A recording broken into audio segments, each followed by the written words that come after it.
Hey everyone, so this is a true story. This truly did happen to me.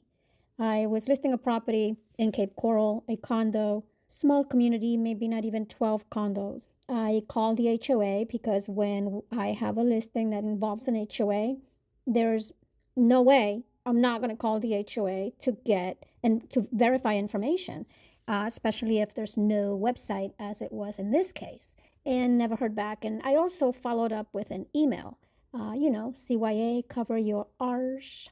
So I did that. And the next day, I sent a follow up because these things can't wait.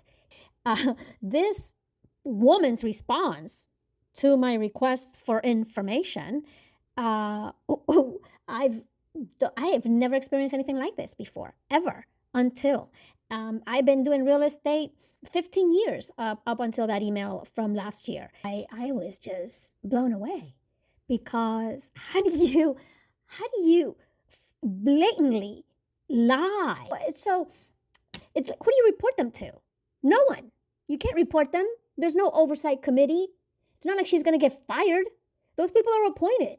She is also one of the property owners there. She lives and owns a condo in that same community. There's not even an office. He will lie and twist things. And yes, I say this with conviction because I've been in this business so long and I've seen the good, the bad, and the ugly. The HOAs are the worst. No oversight committee. And this needs to stop. This absolutely needs to stop. And I am with the guy here in Florida who's trying to push the bill to reform these HOAs and give the power back to the owners. What the heck, man? Look, some people love associations. They love living in HOAs. They love the gated communities. They love that uniform way, the structure, the control.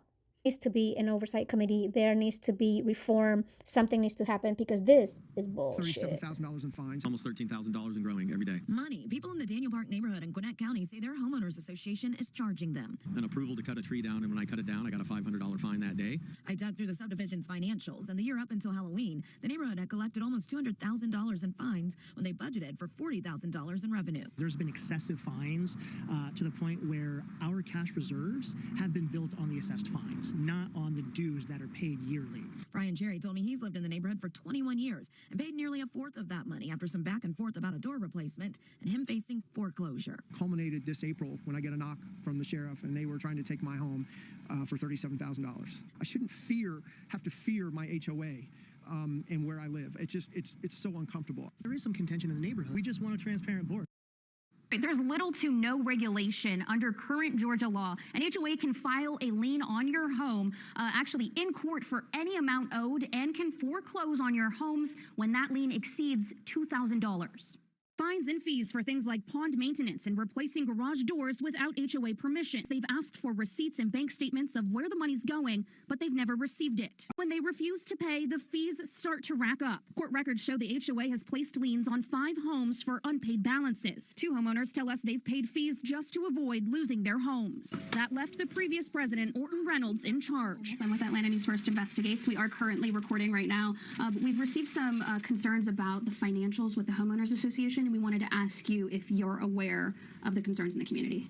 Don't know anything about any concern about any financial of the community. Reynolds tells us they send financial documentation out quarterly, referring to these Excel sheets. They claim the money has possibly been misused. I would say that's an improper and incorrect statement. Okay. And not true. Would you share the receipts and financials with Atlanta News First? Receipts about what? In Channing Cove, residents question what's reasonable. Just days after we spoke with the president, homeowners received 2 new emailed policies prohibiting them from divulging personal information and making slanderous statements about other property owners. According to the policy, they must write an apology letter within 48 hours of receiving a warning, and if it's against a board member, that's a $1,500 fine.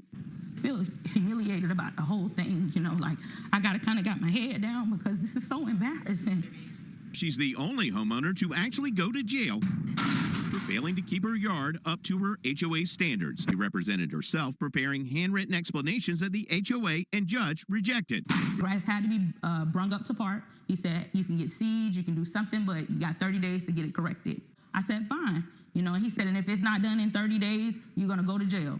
I sold my van to comply. My mailbox was clean. I bought seeds and watered my grass. But she missed her next court date. I was supposed to receive documentation. Nothing was sent to my home. And I reached out to the courthouse several times to try to find out when was my court date. The judge signed an order holding Green in contempt of court and issued a warrant for her arrest at the HOA attorney's request. Ms. Green, do you know that you have a warrant for your arrest? She was taken to the Orient Road Jail. If they got you handcuffed behind your back? Yes. I'm treated like a criminal. There was no bond, so I couldn't even go home to my family. I sat in there for 7 days. 7 days in the jailhouse, like a criminal. Now there's a mugshot of you right now. Yep. How did that make you feel, just to be put in those orange clothes? It makes me feel horrible. Like I work hard. I work hard to buy this home, for me and my kids in a better neighborhood and environment, and to be taken to jail and to be treated like that for brown grass at my own home, it's horrible. I went to court and I had to be shackled from my hands to my feet. Attorney for the HOA opposed her release. He says, well, it hasn't been resodded. The whole yard needs to be resodded.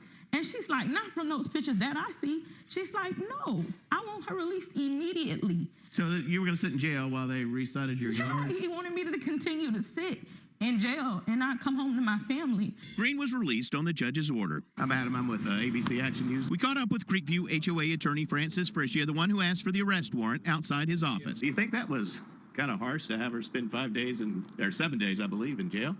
I have no comment, but I'll email you on that. I think that they have way too much power. I mean, I never heard of anything like this in my life.